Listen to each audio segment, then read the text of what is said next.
चांगली काहीतरी व्हायची, काहीतरी बदल करायचे. पण तुम्हाला एक गोष्ट सत्य सांगतो, मी गेल्याने कोण्या गावचं चांगलं होईन किंवा बदल होईन हे शक्य नाही.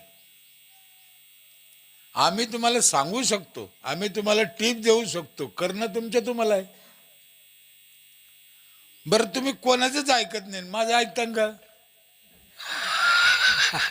काय? आता हे सगळं लोकांनी किती विचार भारी भारी मांडले, महाराजांनी मांडले, त्या पोरांनी मांडले सगळ्यांनी. आणि खरंय त्यांनी सांगितलं तसे एक शब्द लय होतो आमच्या तुकडोजी महाराजाचे, एक शब्द आहे, कशाला फिरतो व्यर्थ, तुझं गावच नाही का तीर्थ. संपलं. काय पाहिजे, कशाला पाहिजे? आमच्या वारकरी संप्रदायातला शब्द आहे, ठाईच बैसोनी करा एक चित्त. याचा अर्थ असा आहे, तुम्ही पिसळल्यासारखं करू नका. महा थोबड धडणे आहे, मी बोलतो असंच.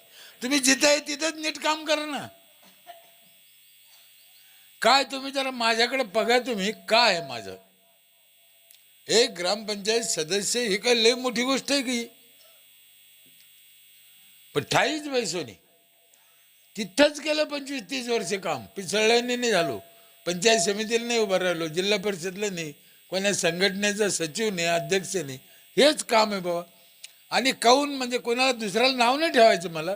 तिथंच इतकं काम आहे तर अजून किती का शिल्लक आहे, मग दुसरीकडे कशाला जायचं?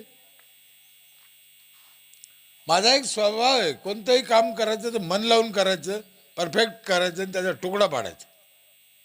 माझ्या घरात कोणी राजकारणी नाही. मी 7 वर्ष बजाज कंपनीत एका कंत्राटदाराकडे कामाला होतो अगोदर. त्याच्यानंतर 7 वर्ष एका हॉटेलमध्ये कामाला होतो. कामाला होतो म्हणजे पोटासाठी. याच्यावरून तुम्ही बाकीचा अंदाज काढा. काहीच नाही. साध्या शेतकरी कुटुंबात वारकऱ्याच्या घरात जन्माला आलेलं पोरग, एक ग्रामपंचायत सदस्य, एवढं देशाने राज्याने डोक्यावर घेतलं, याच्यापेक्षा काय पाहिजे हो माणसाला? काय पाहिजे काय मला कळत. तुम्हाला माहिती आहे का नाही माहिती, मागच्या महिन्यात पंतप्रधान 2 मिनिटं बोलले माझ्यावर. माझी काय ओळख आहे का, मी काय भाजपचा आहे? पण पंतप्रधानाला बोलावं लागलं, याचा अर्थ आपलं काम, आपली दिशा बरोबर. काही होऊ शकतं. म्हणून मी सांगितलं आम्ही टीप देऊ, एक शब्द. त्या पोरांनी सांगितलं एक शब्द एखाद्या माणसाला लागून गेला, लागून जाऊ शकतो.